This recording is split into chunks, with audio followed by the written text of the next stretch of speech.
बिस्मिल्लाहिर्रहमानिर्रहीम, अस्सलाम वालेकुम। मैं शाहिद सकलैन हूँ। आप मुझे मेरे सोशल मीडिया प्लेटफॉर्म्स पे देख रहे हैं। गुज़श्ता रोज़ मैंने एक वीडियो की थी जिसमें मैंने आपको बताया था कि टीवी की मशहूर एंकर हैं, करंट अफेयर्स के प्रोग्राम करती हैं, जास्मीन मंजूर साहिबा। उन्होंने अपने जो सोशल मीडिया प्लेटफॉर्म है एक्स, उसके ऊपर ये बताया, तस्वीर डाल के कि उनके ऊपर उनके एक्स हस्बैंड ने जो है वो तशद्दुद किया, और उन्होंने इसकी कोई तफसीलात नहीं बताई थी। लेकिन आज की इस वीडियो में मैं वो तफसीलात बताऊंगा जिसकी ये वजह बनी। एक साल वो ख़ामोश क्यों रहीं, आखिर उन्होंने अब ये क्यों सोचा कि जी ये बातें उनको जो है वो सामने लानी चाहिए। बड़ा ही हैरान कुन चीज़ें और बड़ी हैरान कुन इल्ज़ामात उनकी तरफ से जो है उनके शोहर के ऊपर लगाए गए हैं। ऐसी ऐसी चीज़ें सामने आई हैं जो खौफनाक हैं। ज़ाहिरी बात है, एक ऐसी खातून जो इंडिपेंडेंट है, एक ऐसी खातून जो बहुत, मैं कहता हूँ मीडिया में कुछ चंद ऐसी ख़वातीन हैं जिनमें जास्मीन मंजूर साहिबा हैं जो बहुत बोल्डली बोलती हैं, और बहुत सारी ऐसी चीज़ें हैं कि इनके होते हुए आप सोच भी नहीं सकते कि ऐसी औरत भी एक शोहर के तशद्दुद का निशाना बन सकती है, ज़हनी अज़ियत का निशाना बन सकती है, उससे पैसों के मामले पर लूट सकती है। पूरा 4.5-5 करोड़ का वो कह रही हैं कि जी उसने मुझसे लूट लिए, और उसने इससे शादी भी बाकायदा एक प्लानिंग के तहत हनी ट्रैप करके की। ये सारी चीज़ें आज की इस वीडियो में मैं आपके साथ शेयर करूँगा, जो तफसील उन्होंने एक टीवी चैनल को इंटरव्यू दिया इसके ऊपर, और वो जो है उन्होंने बताया है कि असल मामला था क्या। जास्मीन साहब ये बताते हैं कि 2019 में उनकी शादी हुई थी इस शख्स के साथ। मामला जो है कुछ अर्सा बेहतर चलता रहा, लेकिन शादी के बाद पहली बार ये जो है उम्रा करने के लिए गए, और जब उम्रा पर गए तो कहती हैं कि मैं एहराम मैंने पहना हुआ था, तो मेरी उसके साथ जो है तल्ख कलामी हुई, लेकिन मैं खामोश रही क्योंकि हम बहुत नेक सफ़र पे गए हुए थे। तो उसके बाद जो है मैं उम्रा करने चली गई। जब उम्रा करके वापस आई तो ये रूम में नहीं था मेरा शोहर।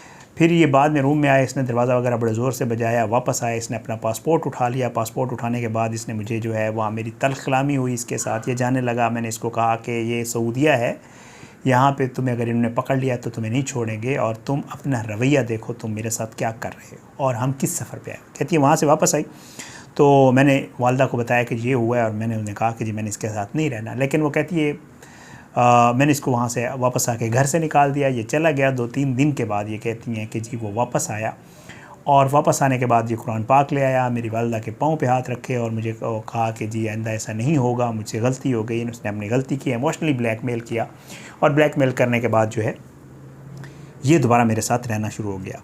अब वो ये बताती हैं कि उनकी जो वालदा हैं, पहले उन्हें कोविड हो गया था, जब कोविड आया था, फिर उसके बाद उनकी वालदा जो है वो अनफॉर्चुनेटली, वो कहती हैं कि मेरी वालदा जो है वो गिर गई थी सन 2023 में, और उनको जो है वो पीछे बैकबोन और स्पाइनल कार्ड की इंजरीज़ वगैरह हो गई थी। वो कहती है मैं अपनी माँ के साथ बहुत ज़्यादा मसरूफ़ हो गई, और मैं बहुत ज़्यादा अटैच थी। मेरी बाकी बहन भाई जो मुल्क से बाहर हैं, मैं उनके साथ जो है लगी रही, मैं उनका इलाज करवाती रही, अस्पतालों के चक्कर पड़ गए, मैं बहुत मसरूफ़ हो गई। मुझे नहीं था पता कि ये मेरे पीछे क्या कुछ कर रहा है, लेकिन मेरी मसरूफ़ियत के दौरान इसने बहुत ही खौफनाक काम किए मेरे शोहर ने। वो ये कहती हैं कि एक तो कारोबार के नाम पर मुझसे पैसे लेते रहे, 4.5 से 5 करोड़ रुपए का वो कह रही हैं कि, और उसके बदले में मुझे मुख्तलिफ़ बोगस और जाली चीज़ें दिखा के कि जी ये कारोबार में इन्वेस्ट किए हैं, इससे हमें ये मुनाफा आएगा, ये हो जाएगा, वो हो जाएगा।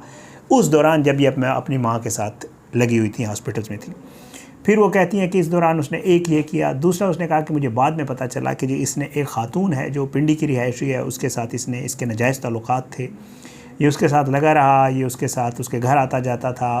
वो उसके हस्बैंड जॉब करते हैं, वो जो है एयर फोर्स में, उसके हस्बैंड उस खातून के, और वो जो है उसके बच्चे हैं, लेकिन ये पिंडी में उसका शोहर बन के रहता रहा। और फिर उसके बाद मुझे लोगों ने कॉल करके बताया कि ये तो वहाँ पे ये कुछ कर रहा है। तो कहती है जब मैंने चेक किया तो मुझे बाद में जो चीज़ें खुली वो बड़ी खौफनाक थी। एक तो वो कहती है कि जी मेरा नाम, मुझे बाद में पता चला कि इसने मेरे साथ शादी भी हनी ट्रैप के ज़रिए की थी। इसने मेरा प्रोफाइल चेक किया, इसने मेरे बैंक अकाउंट चेक किए, उसके बाद इसको पता था मैं अकेली रहती हूँ माँ के साथ। इसने आहिस्ता आहिस्ता मेरे जो ताल्लुक़ वाले थे उनसे ताल्लुक़ बनाया, फिर उनके ज़रिए ये मेरे ताल्लुक़ में आया, फिर उसके साथ इसने मेरे साथ ताल्लुक़ बनाया, उसके बाद मुझसे शादी की, मेरा नाम इस्तेमाल किया, मेरे पैसे इस्तेमाल किए, मेरे जो कॉन्टैक्ट्स थे उनको यूज़ किया, उनसे मेल मिलाप बढ़ाया, और आहिस्ता आहिस्ता जो है इसने बहुत सारे काम करना शुरू कर दिए। जैस्मीन ये बताती हैं कि उनके जो शोहर हैं वो मुख्तलिफ़ बोगस कार्ड्स वगैरह यूज़ करके अपने आप को एजेंसीज़ का बंदा जो है वो पोर्ट्रे करके लोगों से एक्सटॉर्शन भी करते रहे, भत्ताखोरी भी करते रहे मुख्तलिफ़ लोगों से। कहते हैं कि ये बातें मुझे आईजी ने ख़ुद बताई। जब आईजी ने मुझे ये ख़ुद बातें बताई और मुझे पता चला कि ये तो बहुत सारे ऐसे कामों में इन्वॉल्व हो गया है कि मज़ीद इसके साथ रहना मुश्किल है, तो फिर मैंने फ़ैसला कर लिया और मैंने इसको कहा कि मुझे मेरे पैसे वापस चाहिए। तो इसने कहा कि जी तुम्हारे पैसे तो ज़ाहिर बात है इसके पास वो पैसे थे ही नहीं, और उसके बाद इसने मेरे से लड़ाई झगड़ा शुरू करना और मेरे पर तशद्दुद करना शुरू कर दिया। वो कहती हैं कि जी इस दौरान जो है ये सारे वकूए होते रहे। वो कहती हैं कि मैं जो है इसको रकम वगैरह की वापसी का कहा, ये सारा कुछ करता रहा, औरत के साथ तल्लुकात वगैरह। फिर उसके बाद वो कहती है कि जी हमारे मामलात ख़राब होना शुरू हुए, तो वो कहती हैं कि जी मैं 7 के करीब इसके ऊपर FIRs करवा चुकी हूँ, और उन 7 FIRs में इसने, क्योंकि पैसा इसके पास मौजूद था, मेरा दिया हुआ पैसा था, मेरी जो पूरी ज़िंदगी की कमाई थी 28 साल की जो जर्नलिज़म में मैंने टाइम गुजारा है, उसमें जितने पैसे मैंने अपने लिए, मैंने और मेरी वालदा के जो पैसे इन्वेस्ट किए थे उसने इसके साथ, वो पैसे इसने अपने पास भी रखे, उड़ाए भी सही। और फिर उसके बाद जो मैंने इसके ऊपर FIRs करवाई तो इसने पोस्ट अरेस्ट बेल करवाई। उसके बाद हाई कोर्ट्स में जितना भी मामला था, वो कहती हैं कि उन पैसों से इसने अपनी बेल्स वगैरह करवाई और ये बेल पे रिहा होता गया।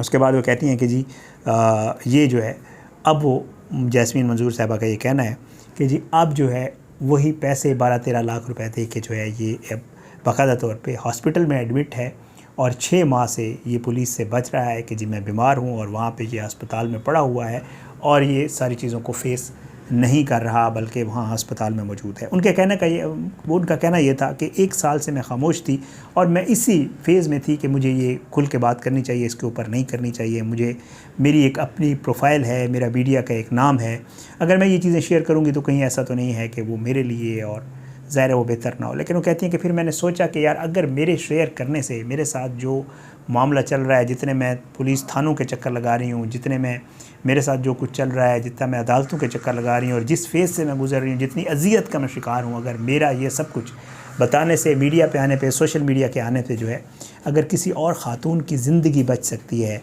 और मैं किसी और ख़ातून को अगर समझा सकूं कि खुदारा किसी पे ब्लाइंड ट्रस्ट ना करें, खुदारा रेड फ्लैग्स आपको अगर समझ आना शुरू हो कि कोई शख्स आपको धोखा दे रहा है, आपके साथ कोई गलत काम कर रहा है, तो खुदारा इन रेड फ्लैग्स को आपने बाईपास नहीं करना, नज़रअंदाज नहीं करना, बल्कि आपने जो है इन रेड फ्लैग्स के ऊपर काम करते हुए उस शख्स को उसी मकाम के ऊपर रोकना है। ना ये कि इसमें वो कहती हैं कि इसमें मेरी गलती है, मैं समझती हूँ, वो कहती हैं कि मेरी गलती है कि मैंने इन सब चीज़ों को नज़रअंदाज किया और मैंने उसको मौके दिए कि शायद वो ठीक हो जाए, लेकिन वो मेरी गलती थी, मुझे ये नहीं करना चाहिए था, जिसके लिए आज मुझे फिर पछताना पड़ रहा है कि अफसोस मैंने ये नहीं करना था। ये सारी सूरत हाल है, बहुत सारी चीज़ें खुल के सामने आ रही हैं।